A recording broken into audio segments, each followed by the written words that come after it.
नमस्कार मित्रांनो, ठरलं तर मग या मालिकेच्या आजच्या भागात आता प्रिया समोर एक मोठा धमाका होणार आहे. प्रिया ही महिपच्या बंगल्यावर वॉच ठेवत असताना प्रियाला चक्क समोर साक्षी शिखरे दिसली असल्यामुळे आता प्रिया ही चक्क खूप मोठ्या टेन्शनमध्ये जाणार असून त्या संधीतही प्रियाने फायदा शोधून आता प्रिया साक्षीच्याच मार्फत तिला ब्लॅकमेल करत कशी महिपपर्यंत पोहोचणार आहे आणि महिपपर्यंत पोहोचल्यानंतर आता तिला एक नाही तर अनेक सत्यांचे खुलासे होणार आहेत. आता ते कोणते सत्य असणार आहेत आणि जेव्हा तिला म्हणजेच अस्मिताच या नव्याबद्दलच सत्य कळणार तेव्हा आता एक एक मोठे डाव तिच्या हातात जाणार आहे. महिप तर आता नागराजच्या हातून मरणार आहे, परंतु इथे सायलीला देखील अर्जुनच्या वाढदिवशीच तीच सत्य आठवणार आहे. म्हणजे तिच्या वाढदिवशीच म्हणजे अर्जुनच्या वाढदिवशी सायलीला तीच नवी असल्याच सत्य कसं समजणार हे आपल्याला आजच्या या भागात पाहायला मिळेल. त्यामुळे व्हिडिओ अगदी शेवटपर्यंत नक्कीच बघा. तर मित्रांनो, आतापर्यंत आपण मालिकेत पाहिलं की इथे आता नागराज हा तिथून जंगलातून आल्यामुळे खोटं नाटक करतोय, म्हणजे बायको समोर की मला लागले वगैरे, परंतु वेगळीच काहीतरी गोष्ट झालेली असते. आता इथे नागराज हा खोट बोलून तिच्याकडून सिंपती मिळवण्याचा प्रयत्न करतोय, पण रविराज मात्र इथे प्रतिमा बरोबर सुभेदारांच्याच घरी आहे आणि पुढे कशा गोष्टी घडतात याचा विचार त्यांच्या डोक्यामध्ये सुरू आहे. आता महिपला कसा शोधायचा या सगळ्याच प्लॅनिंग त्या सगळ्यांच्या डोक्यामध्ये सुरू असतं. अर्जुन आणि रविराज दोघ जणही नक्की या मागे कोण आहे या सत्याचा शोध घेण्याच्या मागे असतात. तर रविराज विचार करतो की जर महिप हा कोणालाही पोलिसांच्या हाती लागला तर मात्र माझं सत हे सगळ्यांना समजेल. म्हणूनच महिप ठरवतो की काही झालं म्हणजेच नागराज ठरवतो की काही झालं तरीही महिपला मला आता संपवायलाच हो. जोपर्यंत मी महिपला संपवणार नाही तोपर्यंत हे सत्य कोणालाही समजण्याची भीती मला आहे. म्हणून नागराज आणि प्रिया दोघंही ठरवतात की आता या महिप कुठे आहे त्याचा आपण पाठलाग करायचा, कारण की जर महिप आपल्याला सापडला तर आणि तरच पुढच्या गोष्टी होऊ शकतात. म्हणून आता सुमनच्या नकळत हे सगळं नागराज करण्याचा ठरवतो आणि म्हणूनच आता नागराज हा प्रियाला बाहेर भेटायला बोलावतो. तिला बाहेर भेटून तिला सगळं या गोष्टी समजावतो की हे बघ, जर आपल्याला त्या महिपला पकडायचं असेल तर नक्कीच काहीतरी असं केलं पाहिजे ना, जेणेकरून आपल्याला एक काम करावं लागेल. आपल्याला ना, तू एक काम कर प्रियाला तो सांगतो की तू घरी लक्ष ठेव, म्हणजे अर्जुन सायली जे काही बोलतात ना त्याच्यावर अगदी बारीक लक्ष ठेव, म्हणजे कसं आपल्याला नक्कीच काहीतरी समजेल. पण इथे नागराज हा त्याच्या बाजूने पूर्ण प्रयत्न करत असतो की महिप कुठे सापडेल. तो त्याचा कॉल ट्राय करत असतो, परंतु त्याचा कॉल काही लागत नसतो.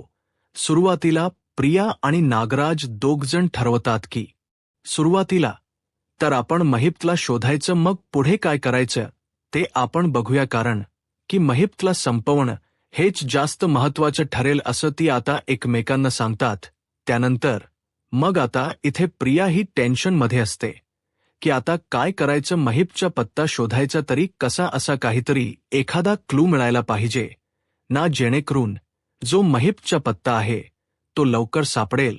आता नागराज हा मुद्दामच म्हणजे विचारायचा प्रयत्न करतो की अगं तू दादाला फोन केलास का, म्हणजे दादा कुठे आहे वगैरे. सुमन विचार करते की हे असं का विचारतात मला, म्हणजे हे स्वतः रविराज भाऊजींना फोन का बरं करत नसतील, काही असेल का प्रॉब्लेम. तेव्हा मग तिथे तो म्हणतो की अगं तसं नाही, म्हणजे काल घरात तू एकटी होतीस ना, दादाला तू काही सांगितलं होतस का की मी कुठे गेलेलो वगैरे. तेव्हा ती म्हणते की हो, म्हणजे माझं बोलणं झालं होतं भाऊजी सोबत, त्यांना मी सांगितलेलं की तुम्ही ठाण्याला गेलात म्हणून. आता हे ऐकल्यावर तो जरासा निर्धास्त होतो आणि सुमन पण त्यावेळेला त्याच्याशी जरा खोट बोललेली असते, कारण की जर खोट ती बोलली नाही तर नागराज तिच्यावर आणखी चिडेल हे तिला माहीत असतं आणि म्हणूनच ती आता विचार करते की यांना काहीही खरं सांगायला नको. जर मी म्हणजे ह्यांच जे सत्य आहे ते भाऊजीने सांगितलं हे कळलं तर मात्र ते आणखीनच चवताळून उठतील, म्हणूनच ती गप्प बसलेली असते. तर घरात आता सगळेजण एकदम आनंदामध्ये असतात. कितीही काही झालं तरीही सगळे सुखरूप आहेत याचा आनंद त्यांना असतोच. पण सायली आणि अर्जुन हे दोघ जणही गप्प असताना तेवढ्यातच तिथून प्रिया येते. नागराजच्या म्हणण्याप्रमाणे तिला सगळ्यांवर बारीक लक्ष ठेवायचं असतं. आता जेव्हा प्रिया घरी येते तेव्हा ती नागराज म्हणजेच रविराजला आणि प्रतिमाला घरी बघितल्यावर तिला तर धक्काच बसतो. ती आता त्याला बघते आणि म्हणते की तुम्ही इथे. तेव्हा अश्विनलाही इथे राग आलेला असतो. अश्विन विचार करायला लागतो की आता तन्वी कुठे होतीस तू रात्रभर? म्हणजे मी तुझी वाट बघत होतो पण तू गेलीस कुठे होती? काहीच कळायला मार्ग नाहीये मिंदी. तुला किती कॉल केले पण तरीही तू माझा कॉल रिसीव्ह करत नव्हती. त्यानंतर मग आता इथे अश्विन हा असं बोलल्यावर प्रियाला काय बोलायचे काही समजत नाही. ती फक्त गप्प बसलेली असते. त्यावेळेला इथे आता अर्जुनला पण डाऊट येतो की नक्की हे सगळं काय असेल. आता ही तन्वी पण इथे नव्हती म्हणजे नक्की ती कुठे गेली असेल त्याचाही विचार आता त्याच्या डोक्यामध्ये येतो. आता प्रिया रूममध्ये अश्विनला सॉरी बोलत असते की अश्विन मला खरंच माफ कर. म्हणजे मी माहिती आहे तुझा फोन नाही उचलला पण चुली मी माझ्या मैत्रिणीकडे होते. मी तुला सांगितलं ना माझ्या मैत्रिणीच लग्न आहे तिच्याकडे होते आर्मी. त्यामुळे खरंच खूप खूप सॉरी असं म्हणून ती त्याला आता मनधरणी करण्याचा प्रयत्न करते. परंतु रविराज आणि अर्जुन यांच्या डोक्यामध्ये तिच्याविषयी शंका यायला लागते.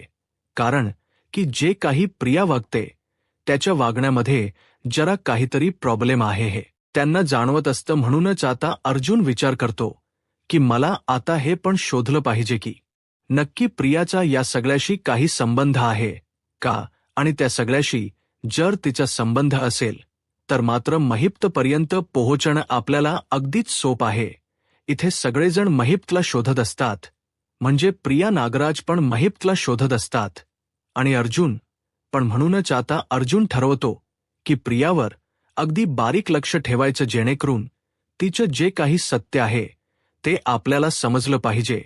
आता प्रिया ही रविराजला आणि प्रतिमाला बघून म्हणते की आई बाबा तुम्ही दोघे जणही इथे. तेव्हा मग तो म्हणतो की हो आम्ही इथेच आलेलो आहोत. पण तू कुठे होतीस? तेव्हा ती सांगते की हो म्हणजे मी माझ्या ना मैत्रिणीकडे गेली होती. असं खोट ती काहीतरी सांगून टाकते. पण रविराज आणि अर्जुन यांना पक्क माहीत असतं की ही काहीतरी खोट बोलते. तिच्या बोलण्यात ना काहीही तथ्य नाहीये. तर इथे हे सगळं होत असताना ज्या ज्या काही गोष्टी घडत असतात त्या गोष्टी प्रिया ही नागराजपर्यंत पोहोचवत असते. म्हणजे हे दोघजण इथे आलेत. नक्कीच यांच्या डोक्यातून काहीतरी प्लन सुरू आहे.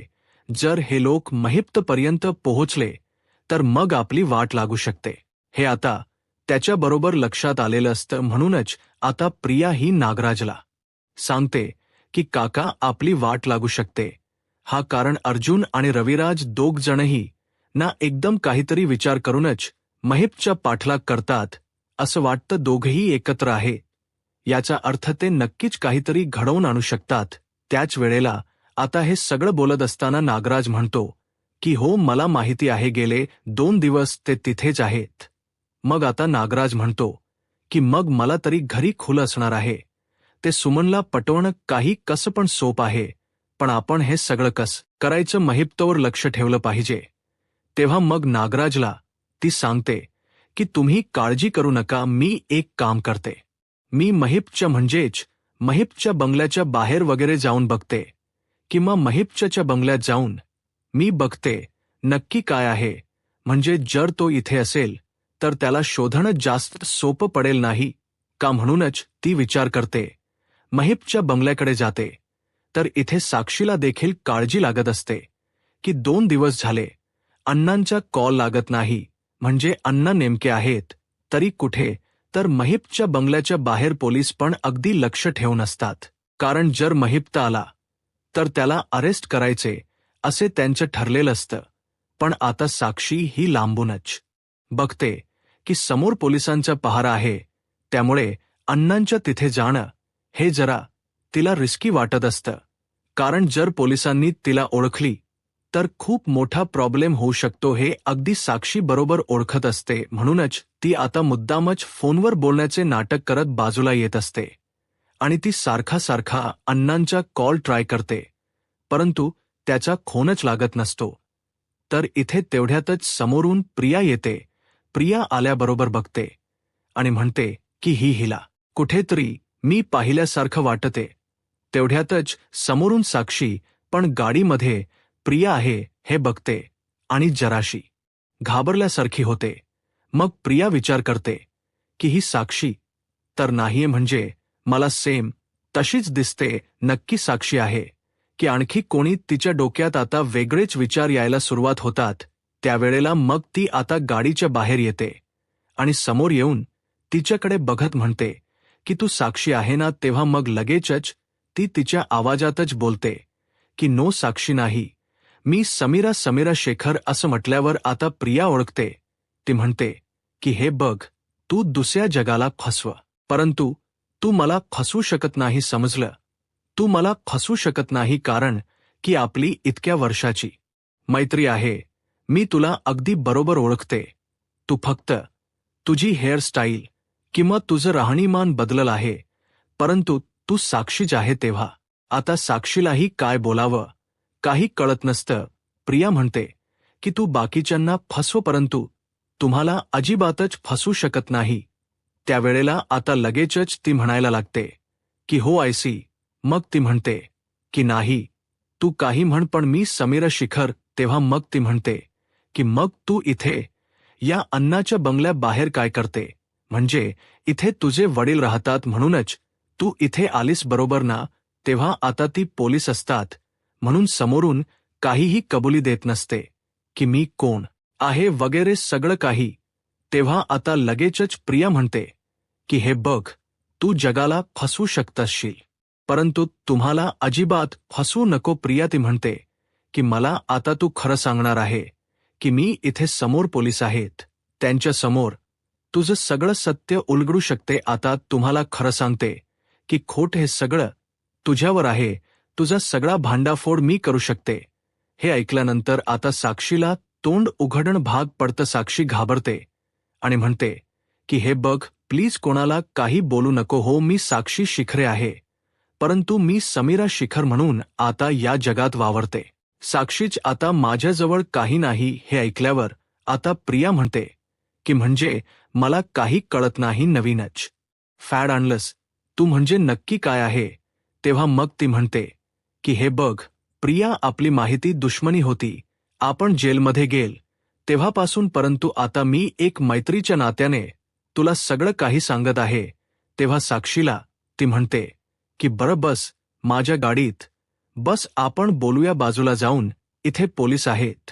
तेव्हा आता प्रिया चलाकी दाखवतच तिला गाडीत बसवते आणि तिची स्टोरी तिला ऐकायची असते. मग ती गाडीत बसते आणि म्हणते की बरं आता मला सांग काय झालं. तेव्हा मग साक्षी सांगू लागते की ज्या दिवशी मला जेलमधून बाहेर काढायचं होतं त्या दिवशीच अण्णांनीच हे प्लॅनिंग केलं होतं. म्हणजे मी मेले नव्हतेच, माझ्या जागी दुसऱ्या एका बाईला मारलं होतं आणि बाहेर काढलं होतं. तेव्हा प्रिया हे ऐकून खूप घाबरते, म्हणते की बापरे, म्हणजे हिला बाहेर काढण्यासाठी त्या अण्णाने एका बाईला मारून टाकलं आहे. त्यावेळेला आता हे सगळं होत असताना साक्षी मला बघत ती म्हणते तेव्हाच मला वाटलं की अण्णा सर इतके बिंदास्त कसे काय, म्हणजे स्वतःची मुलगी मेलेली असूनही ते नॉर्मल कसे काय राहू शकतात, कारण तुझ्यावर त्यांचा खूप जीव आहे. तेव्हा मग प्रियाला ती म्हणते की हो यू आर करेक्ट, परंतु मी जगासाठी आता समीरा आहे आणि त्यामुळे तू मला समीरा अशीच हाक मारायची, कुठेही साक्षी असा उल्लेख माझ्यासाठी करायचा नाही.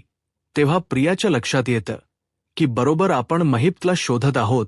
आता हा आपल्यासाठी एक उगमाचा एक असू शकतो. महिप्तला शोधण्यासाठी, कारण काही का होई ना महिप्त त्याच्या लेकीला तर नक्कीच कॉल करू शकतो आणि त्या लेकीला कॉल करणार म्हटल्यावरती आपण जर हिच्या कॉन्टॅक्टमध्ये राहिलो तर मात्र आपल्याला नक्की काहीतरी समजेल म्हणूनच प्रिया तिला म्हणते की ठीक आहे, तू मला तुझा नंबर दे, आताचा आपण दोघे कॉन्टॅक्ट मध्ये राहू. आणि त्यानंतर प्रिया तिला सगळं काही सांगते की अगं असं असं घडले आहे, अण्णा सरना कुठेतरी फरार झालेत, पण तू काळजी करू नको, जर मला काही समजलं ना मी तुला नक्की कॉल करून सांगेन, किंवा तुला समजलं तर तू मला सांग. असं दोघींमध्ये आता बोलणं होतं, परंतु त्या साक्षीला माहीत नसतं की हे सगळं प्रिया मुद्दामच बोलते.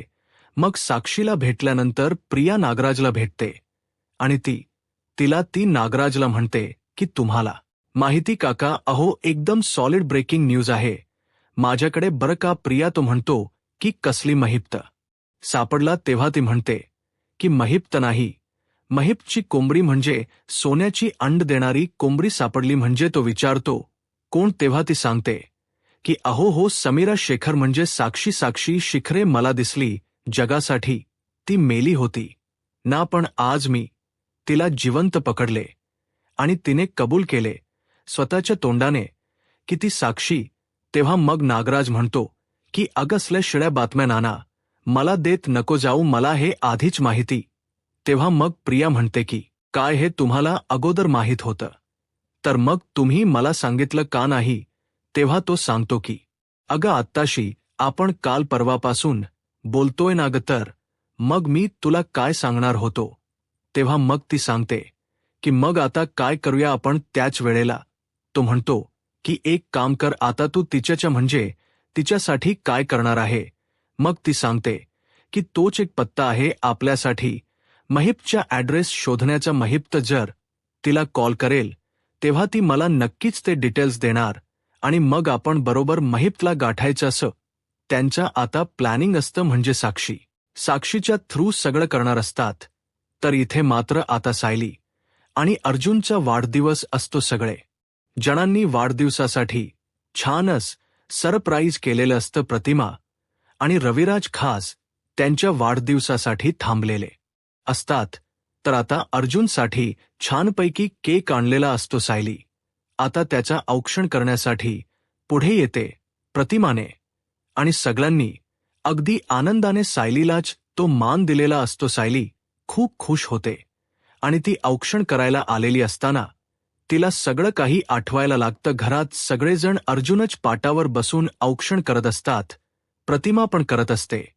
त्याच वेळेला इथे आता समोरच तन्वीला म्हणजे लहानग्या तन्वीला घेऊन प्रतिमा माय येते आणि सायली आपल्या म्हणजेच तन्वी आपल्या लहान मित्राचं औक्षण करते.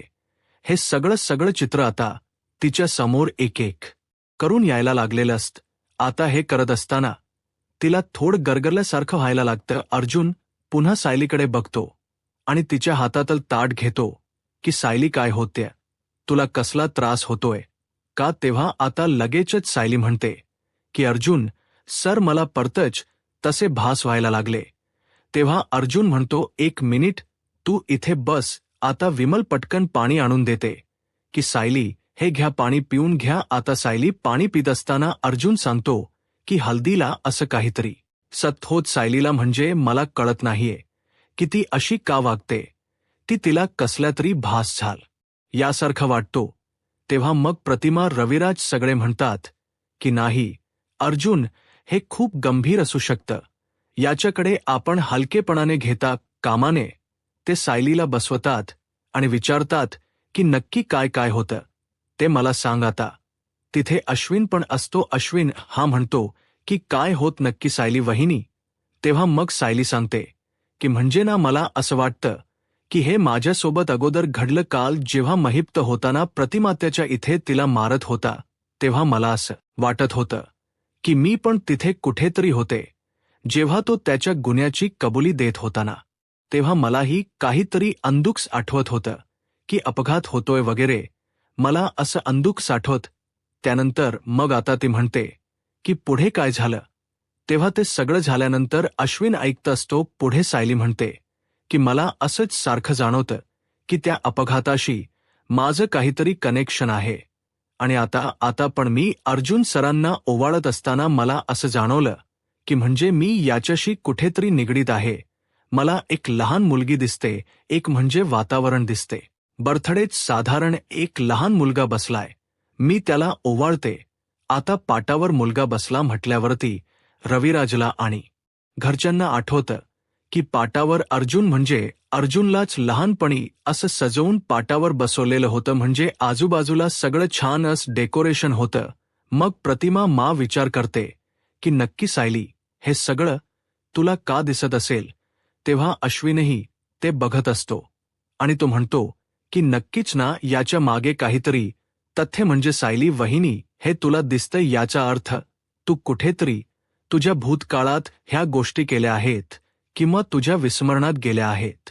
सबकॉन्शियस माइंड आहे तुझ, त्यामध्ये सगळ्या गोष्टी साठवल्या गेल्यात. आता हे ऐकल्यावर सगळ्यांना धक्का बसतो की सायलीच्या या गोष्टी कशा काय असतील, म्हणजे प्रतिमा सोबत जे काही घडलंय ते सायलीला कसं काय आठवत असेल.